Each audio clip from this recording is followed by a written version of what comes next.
You ever meet a woman who seems perfect, confident, charming, magnetic, but something about her feels off? Deep down, you sense a story she's not telling you. Ignore that feeling, and it could cost you years of your life, your emotional energy, and maybe even your self-respect. The truth. Women reveal patterns about their past without even realizing it. Clues that speak louder than their words. I'm about to show you 7 signs she slept with a lot of men.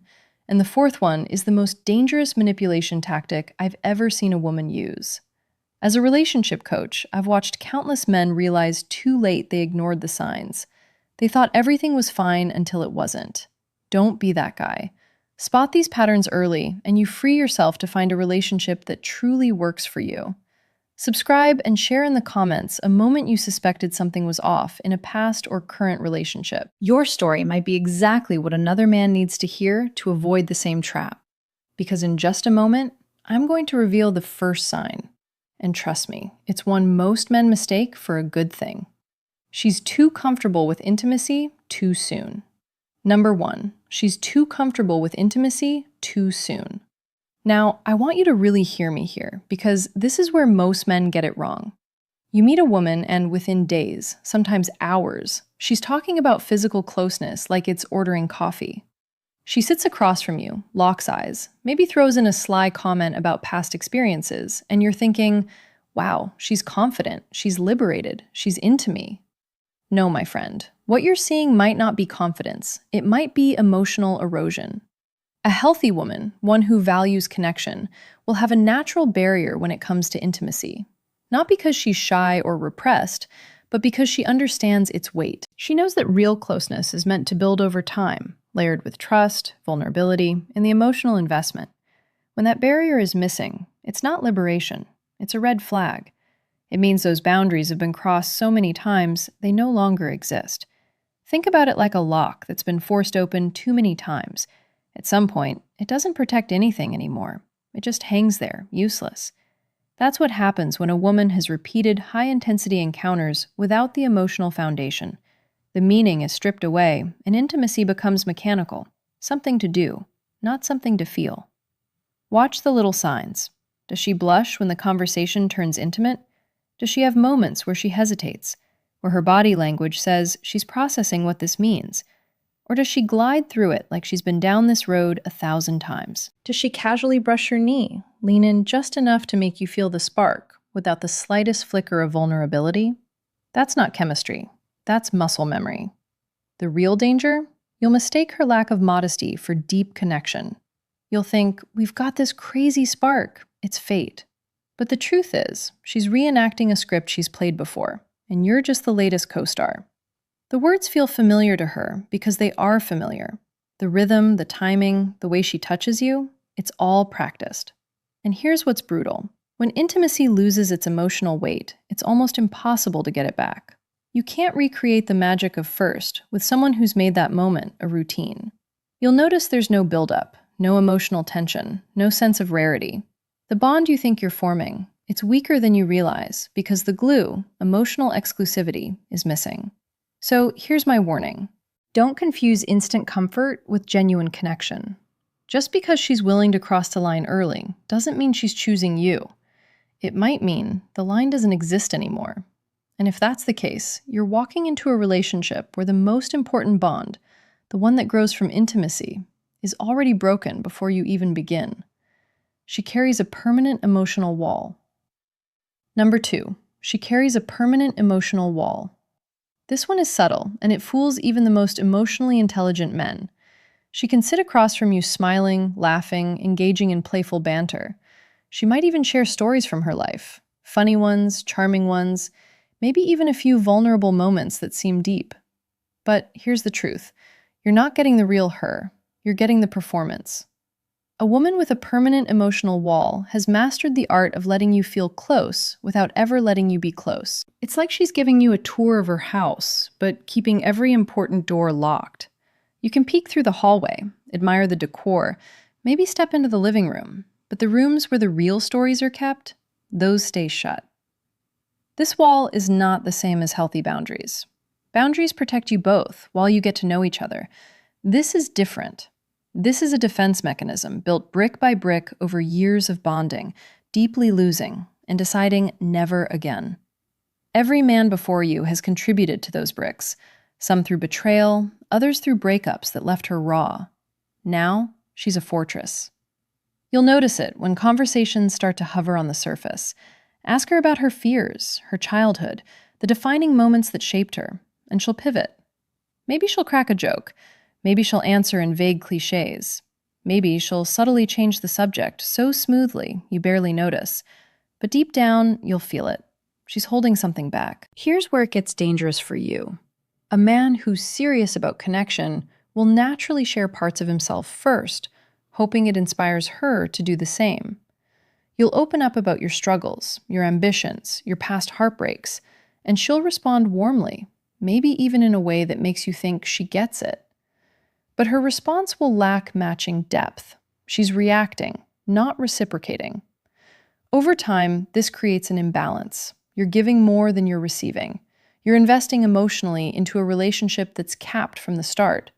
And when conflict hits, as it always does, her wall becomes impenetrable. Instead of working through the problem, she might shut down, disappear for a while, or decide the relationship just isn't working. That's not because she's confused.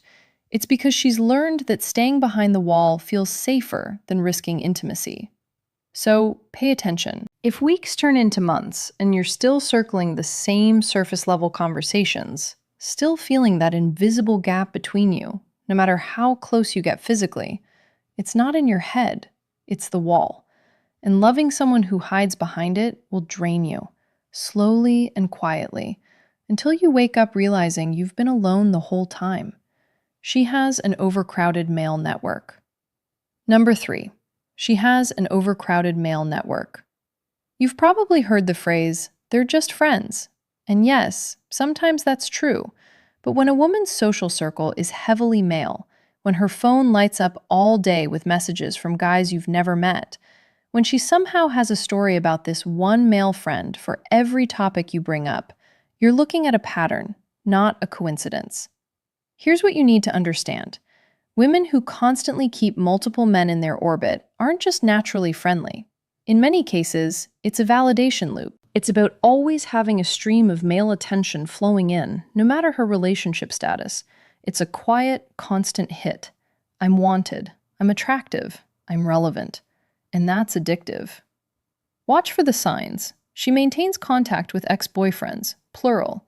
She has male best friends who have made it clear they take things further if given the chance. When you ask about them, she brushes it off with, "Oh, he's harmless," or "We've known each other forever." But the truth is, harmless men don't send midnight texts. Harmless men don't conveniently call when you're out of town. Another tell, her female friendships are minimal, strained, or practically non-existent. Why? Because close friendships with women require emotional reciprocity and depth. That's harder to maintain when you've trained yourself to seek validation in quick, surface-level hits from men. Male friends don't usually demand emotional vulnerability. They just offer attention, and often flirtation. And then there's the unspoken backup plan. You might think she's loyal, and maybe she believes she is, but deep in her subconscious, she's keeping doors open. If your relationship ends or even hits a rocky patch, those friends can become replacements in a matter of days. She doesn't have to start from scratch. She just promotes someone from the roster. Here's the hard truth. A woman who's constantly plugged into a network of male attention isn't truly available.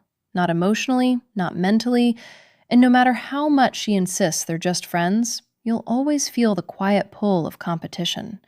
And that's not a foundation for trust. She uses intimacy as currency. Number 4. She uses intimacy as currency. This one is dangerous, not just because it's manipulative, but because it's so easy to miss until you're already hooked. You might think you're sharing genuine moments of closeness, but what you're actually in is a transaction. She's not giving intimacy, she's trading it. Here's how it plays out. Things are tense between you. Maybe you've disagreed on something. Maybe you've said no to a request.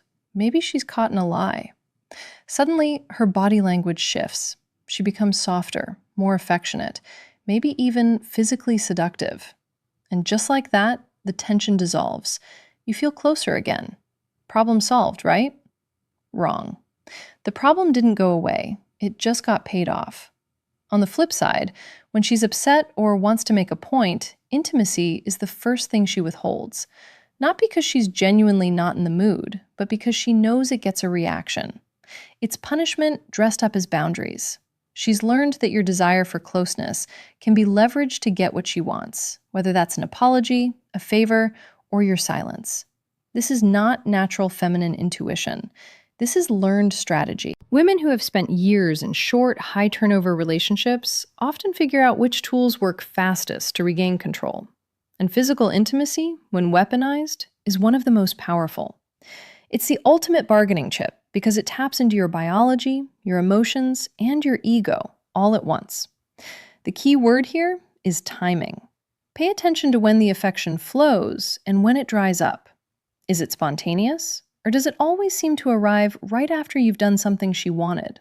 Does it vanish exactly when she's displeased? If the timing feels too precise to be coincidence, it's probably not.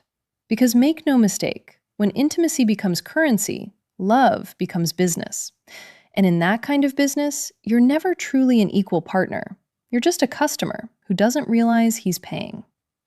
She has mastered the art of reading and controlling men. Number 5. She has mastered the art of reading and controlling men. There's a difference between a woman who understands men and a woman who studies them. The first is natural. She's observant, empathetic, intuitive. The second is deliberate. She's been in enough relationships with enough different types of men that she's basically run her own private lab on male behavior. And now she knows exactly which buttons to press and when. At first, it feels amazing. She compliments you in a way that hits exactly where your ego lives. She notices the details you wish more people saw, the way you carry yourself, how you take charge, your ambition. You feel understood in a way that's rare. But here's where you need to be careful. Genuine understanding grows over time. Instant, perfect compatibility is often just a reflection of how quickly she's read you. She can identify your strengths and, more importantly, your insecurities faster than you think. And once she has that map, she can play you like a song. When she wants to pull you closer, she feeds your pride. When she wants to pull you off balance, she pokes at the cracks in your confidence. One minute, you feel like her hero. The next, you're questioning yourself and craving her reassurance. The danger here is that the manipulation is subtle. She's not storming into your life with obvious demands. She's shaping your emotional state in ways that keep her in control.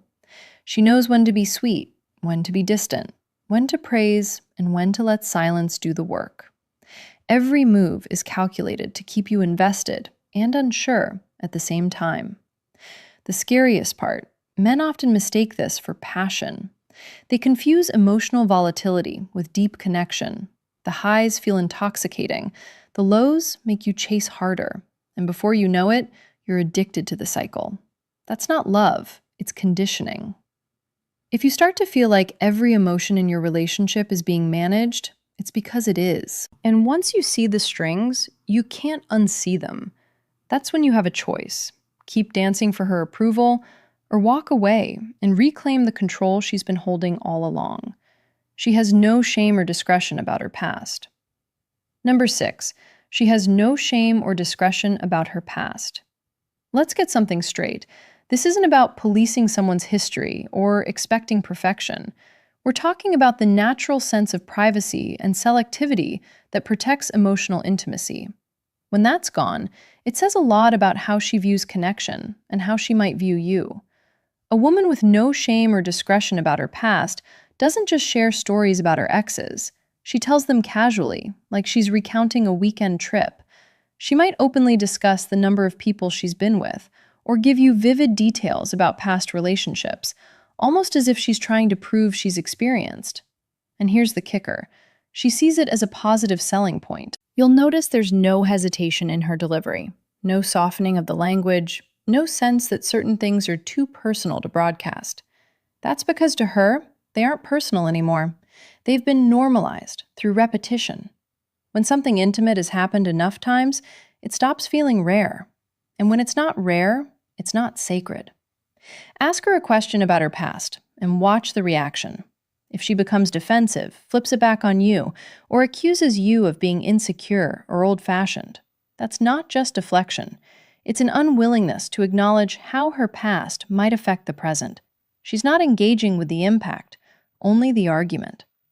This lack of discretion can also bleed into how she handles your relationship. The same way she casually shares details about her past, she might share details about you with others. The boundary between private and public is thinner. And once that line is crossed, trust becomes fragile. So pay attention to how she speaks about her history. Is there a sense of caring how she talks about intimate experiences? Or is it just another story in the lineup? Does she respect the weight of the connection you're building? Or does it feel like you're simply the next chapter in a long, casual series? Because if she can't see why discretion matters, she won't see why you matter, at least not in the way you need her to. She has a history of short-term relationships. Number 7, she has a history of short-term relationships. At first glance, this one might seem harmless. People date, things don't work out, they move on. That's life, right? Sure, but when you start seeing a consistent pattern, relationships that never last more than a few months, connections that burn bright and then vanish, that's not bad luck. That's a blueprint.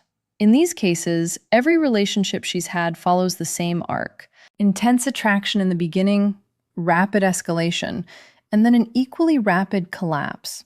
She'll describe the endings as mutual decisions, or just not meant to be. But look closer. The stories usually center on external factors: timing, circumstances, the other person's flaws. Never on her own inability to build something that lasts. Why does this matter? Because real long-term commitment isn't built during the honeymoon phase. It's forged in the work that comes after. When conflicts arise, when novelty fades, when you're forced to navigate differences, that's where depth is formed. But if she's never stayed long enough to experience that stage, she's never developed the tools to handle it. This pattern also points to something deeper, a craving for the high of new attraction. The butterflies, the constant texting, the rush of being desired. It's addictive. And just like any addiction, once the buzz wears off, she starts for her next fix. The problem is, lasting relationships require stability, and stability doesn't give the same rush as novelty. So what should you do? Pay attention to her relationship history, not just her stories about it. Ask questions, listen for patterns. If she's never had a relationship that made it past 6 months, that's not a random streak. It's a sign she's untested in the parts of love that actually make it last. Because once you see the pattern, you realize it's not about finding the right guy. It's about avoiding the discomfort of staying with him. And if that's her history, it might just be your future, unless you walk away. Conclusion. When you step back and look at these 7 signs together, a picture starts to form. It's not about judging someone's past for the sake of judgment. It's about recognizing how patterns shape people. Every one of these signs is a thread in a bigger tapestry. And that tapestry tells you whether a woman can truly build the kind of connection you're looking for. Too many men ignore the warnings because they're blinded by attraction, or because they hope they'll be the exception. They think love will change her patterns. But patterns don't change just because you care. They change when a person decides to confront them head-on, and that's rare. You've now seen how a lack of emotional barriers, permanent emotional walls, constant male attention, weaponized intimacy, calculated manipulation, disregard for discretion, and a history of short-term relationships are not random traits. They're the footprints of experience, and those footprints lead somewhere. If you're paying attention, you'll see exactly where they go, and you can decide if that's a road you're willing to walk. Drop your thoughts in the comments. Share the signs you've recognized, because another man might be living them right now without realizing it.